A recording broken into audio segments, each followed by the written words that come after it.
We're going to start recording, and this is for paid family leave, small business grant 3. Chris Hoover is the manager of the San Francisco Bay Area Regional Office and convenes this program on behalf of the panel. Chris? Thank you, Robert. Appreciate everybody's time. Excuse me. I'm a little hoarse the last couple of days, so bear with my voice. I'll do my best, and we'll proceed here. So to cover today's sessions, we're going to have an overview of PFL, eligibility for awardees and the PFL employers, funding and timeframes, submission, scoring, and appeals around the SFP, Cali grant overview of the system itself, where you'll be going to submit your applications and to manage the grant itself if granted funds, and then questions and answers at the end. So the PFL program allows California workers to take paid leave to bond with a new child, to care for a seriously ill family member, or to participate in a qualifying military event. The qualifying military event is a new qualifier within our program. Since that was brought on by PFL fairly recently, we figured we should open that up for PFL 3. So that's new. I wanted to point that out. On July 1st, 2020, the PFL leave was expanded from 6 to 8 weeks. PFL pays up to 8 weeks of benefits in a 12-month period. Although PFL does not provide job protection, there are various federal and state laws that provide protective leave for up to 12 weeks. Just to give you an overview, ETP has been designated to administrate $1 million in general fund dollars from the state of California to support outreach to California's small businesses impacted by this expansion of the PFL program, in order to offset the costs incurred when training employees to cover the duties of the individual utilizing PFL. Businesses impacted by the PFL expansion will be primarily small businesses, and they will need to, one, train and upskill existing workers to cover the duties of the employee out on this PFL leave, or two, to hire and train additional workers. This impact also includes costs related to recruitment and training related to these new workers. The PFL Small Business Grant will take the form of up to 4 grants to eligible entities, who will then distribute microgrant payments and administer the grant's funding to California's small businesses with 100 or less employees who have at least one employee out utilizing the PFL program. Each small business may receive up to $1,000 or $2,000 per employee utilizing PFL. The solicitation for proposal SFP will be released each fiscal year if funding is available. Multiple employer contractors, MECs, will be chosen as grant awardees. Standard MEC eligibility requirements will apply. The total grant funding is $1 million, with standard MEC grant awards usually being between $250,000 and all the way up to $500,000. Although there's no real cap to that, it's as we'll get to, it's based on kind of merit and geographic location of your applications as to how that will shake out. Administrative fees are capped at 13% of whatever you're awarded if chosen to be a grantee, and no more than 12% in support costs will be granted as well. Curriculum does not need to be reported. Participating small business must have 100 or less employees, with at least one employee utilizing the PFL program, as we stated earlier. MEC awardees will need to complete a midterm and a final grant report, and will collect and maintain data on participating small businesses and PFL participants. Additional details and requirements will be included in the SFP each year. Now we're going to move into eligibility for awardees and paid family leave employers. Awardees, excuse me, I might admit somebody else here. Okay, awardees must meet ETP core program MEC eligibility criteria and have strong pre-existing relationship with small businesses. One application will be accepted per multiple employer contractor, MEC. MECs include group of employers such as chambers of commerce, trade associations, and economic development corporations, training agencies such as community colleges and university foundations, and workforce development boards or WIOA administrative entities, just to name a few. Sorry, this is a little slow here. Let me wake it up.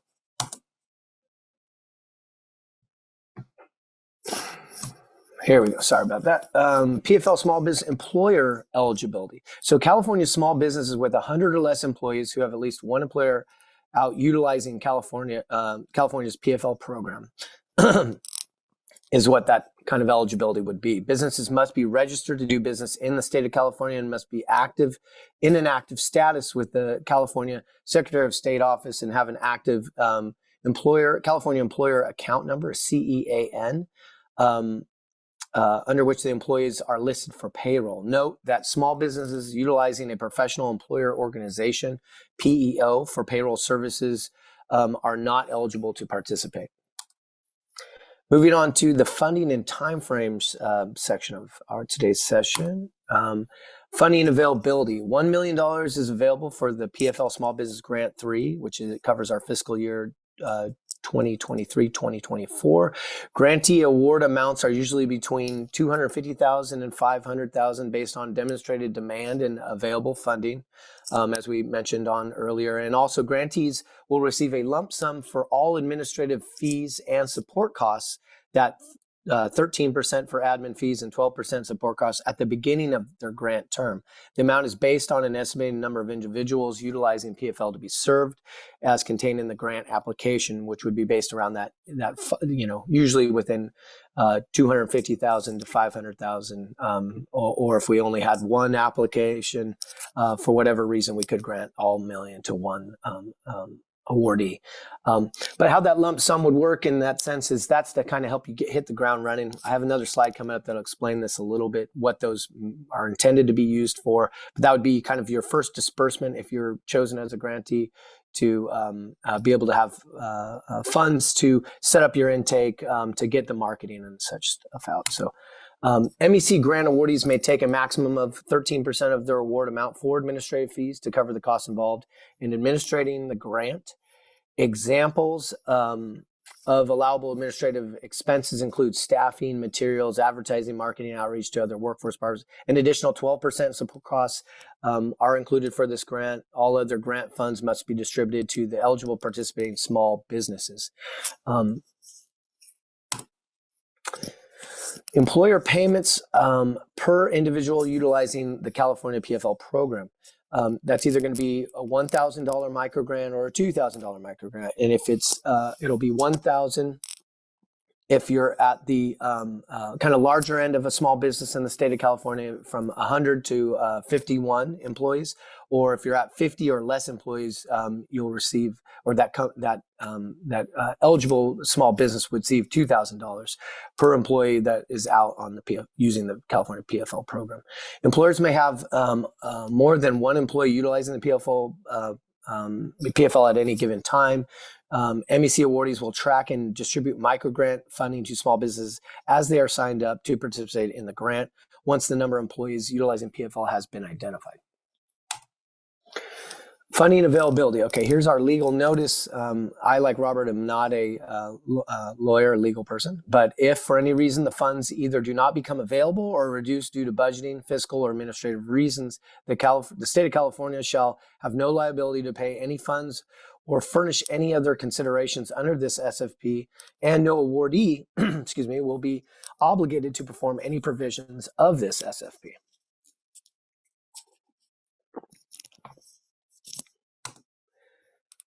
So here's our PFL Small Business Grant timeframes. The performance period for projects awarded under this SFP will be up to 24 months, so 2 years, with an additional month dedicated to the final grant reporting requirements.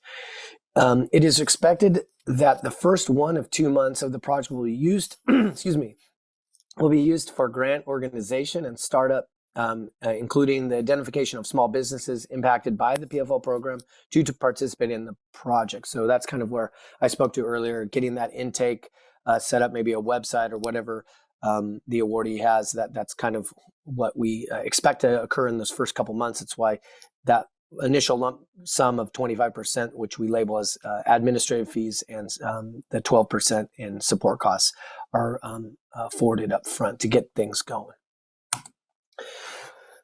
No obligation or commitment of the funds will be allowed prior to or beyond the grant period of performance. Any grant funds not expended during the grant agreement period shall be returned to the state. ETP will also reserve the right to reallocate any potential unused funding on the part of awardees. And here's some more some of the basic timeframes and dates that we're working around. The SFP release date is going to be Monday, January 22nd, 2024. And some of the questions that you can submit during this webinar will also be fielded and responded to no later than January 26th, the first Friday of the end of the first week during our 2-week SFP release. And they'll be posted to our Cali Grants webpage and also within our ETP webpage for grants. We'll have, the recording of this. We'll have the questions and answers for others that couldn't make this to view and learn from. Applications and proposals are due on Friday, February 2nd, 2024 by 5 p.m. Pacific Standard Time. And the likely award announcement will be in February 2024. Estimated project start date is going to be June 2024. And note that all dates after the final proposal submission deadline are approximate and may be adjusted as needed without an addendum to the SFP. So we're going to move into the submission, scoring, and appeals section of today's overview. Proposal submission, ETP will accept proposals, like I said, January 22nd, 2024, that Monday, the 22nd, through February 2nd, 2024, up until 5 p.m. Pacific Standard Time on that Friday. Late proposals will not be accepted. Exceptions will not be allowed, and there is no appeal for not meeting the proposal deadline. Submission method is via ETP's Cali Grants website. And just note that there's a 3,000 character limit for each narrative question when you're after you kind of sign up for that and start filling out all the areas of the application. And here's a hyperlink to that Cali Grant system for future reference. Scoring and award process. Proposals will be scored and ranked by independent reviewers based on the criteria set forth in this SFP. The ranked scores will serve as the primary basis for making recommendations for funding in conjunction with other factors such as geographic distribution of funds, uniqueness, and innovative aspects of the proposal. Only proposals with high merit and with the best interest of the state will be recommended for funding. The full, or actually I should say the ETP panel, sometimes it's not always full, but we'll make, as long as we have a quorum, we'll make all final funding decisions and awards will be announced in February 2024. A proposal, appeals. A proposal may be disqualified for not meeting the application requirements under Section 5A of the SFP, and an appeal of the disqualification decision may be filed. There is no appeal process for not meeting the proposal submission deadline. Final funding decisions cannot be appealed. The appeal process will be specifically outlined in the SFP. To continue our appeals section here, the application requirements which are listed in Section 5.A of the SFP are those conditions that must be met in order for the proposal to be forwarded for evaluation and scoring. Proposals that do not meet minimum requirements will be disqualified. ETP will send disqualification emails and or letters to applicants no later than Monday, March 4th, 2024. Appeals must be received at the ETP office by Friday, April 5th, 2024, no later than 3 p.m. Pacific Standard Time. So now we're going to move into our Cali Grant overview part of this session. And Con Lam, she's going to give you kind of a general overview of how to navigate through our system, our Cali Grants system. And I will turn it over to her at this moment. Hello, everyone. Good afternoon. Are you able to hear me? We hear you. Okay, perfect. Okay, so from the link that Chris had provided for us in the PowerPoint, you'll be able to go to our Cali Grants page here. And from here, you will be able to log into your account. If you have not already created an account, please click the sign up button right down here. And once you click on that,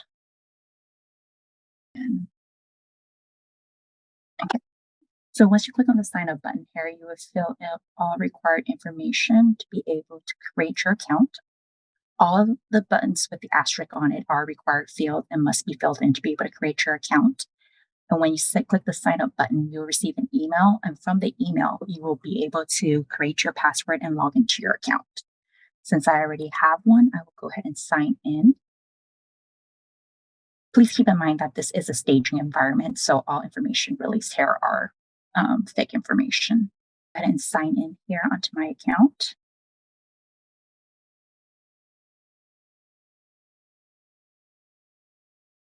And from the account here, once you're signed in, you'll see at the very top that we have different tabs. And you'll click on the Funding Opportunity tab here.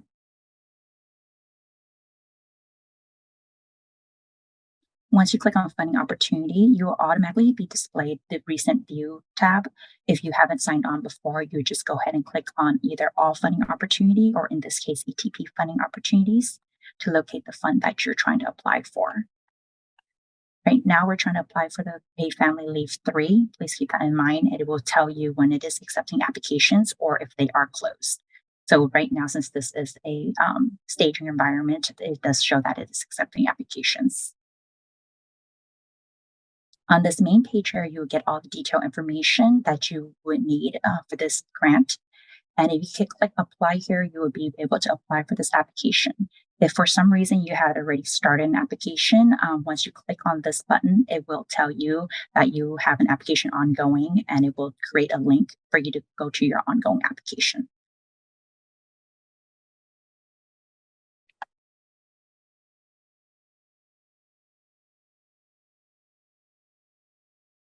And this is just your information. All required information, again, are linked in asterisk. So you will fill out all information. If you have any questions about the fields, there is the help bubble here that you will be able to hover over, and it'll give you more detailed information. Again, since this is a test environment, all information will be fake.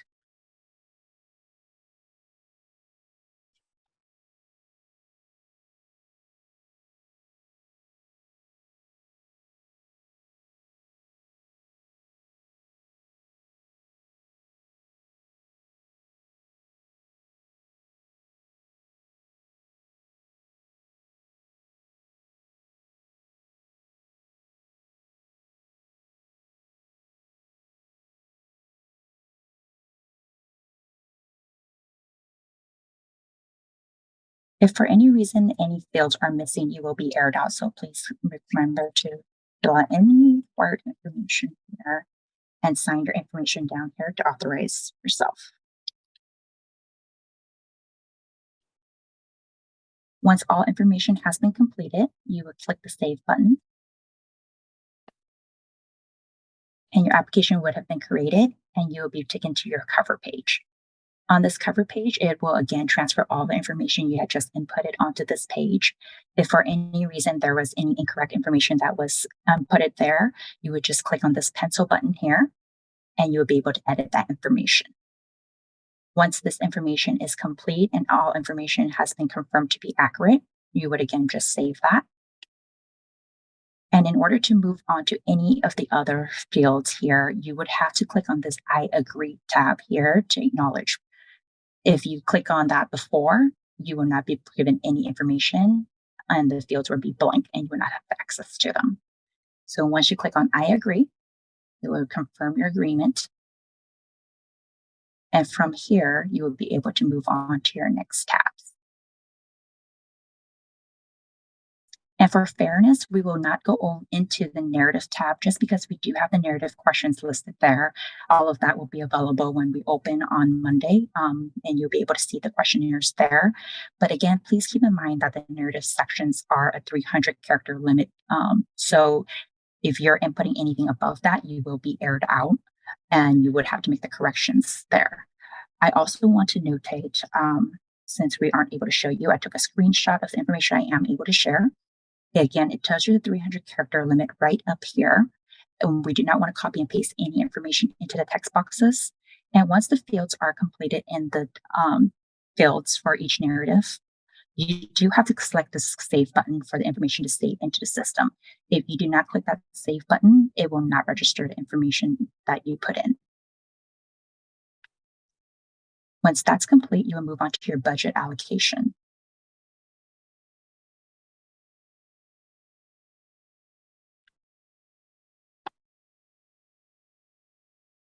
In the budget allocation, you would again put in a brief description of what you will be using in this funding for.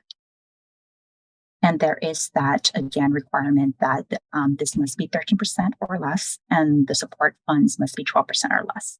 If you again try to input anything above that, you will be errored out.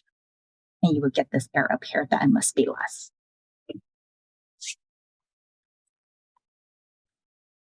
Once you input those amounts, it will auto-generate the remaining amount down here. And this should all equal the total amount that you are trying to apply for. Once that's complete, you will go ahead and save that as well.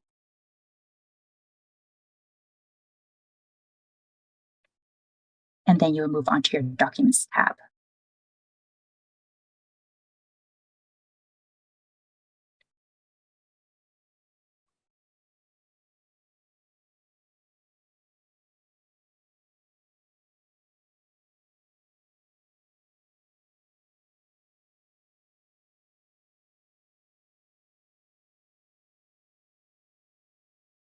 Again, I apologize for this delay.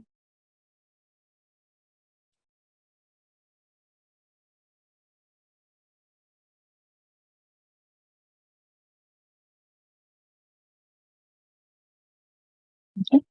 Once you enter this Documents tab, the two documents that we are requiring that you complete are the STD 205 and STD 204.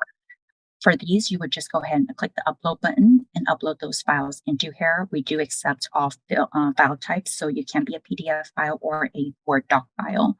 If you have any additional supporting documents that you also want to submit for review, you would just click this new button here, and you select your document type name, your document type, as well as comments on this document, and select Save.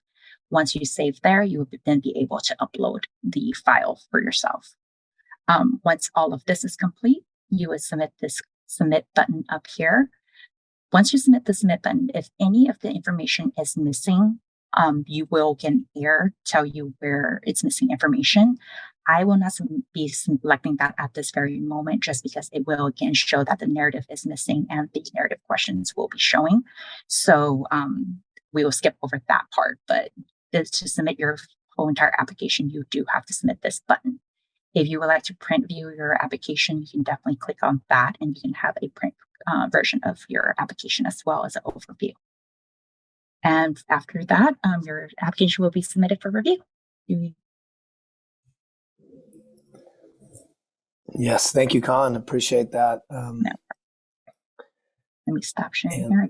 So let's move into now our question and answers part of today's session. And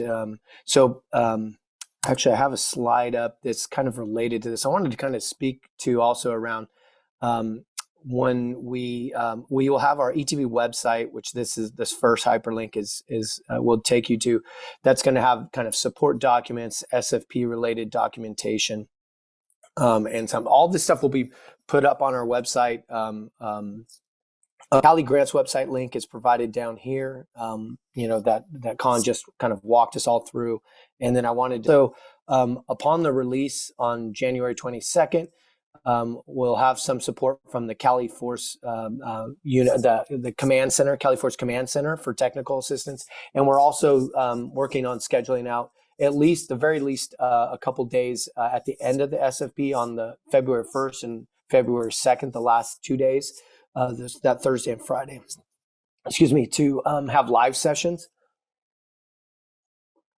Where we can, help anybody out that might have run into any kind of issues that are trying to submit, especially technical issues or stuff like that. So just keep that in mind. There will be assistance along the way, and it's a 2-week, opening to get those applications in.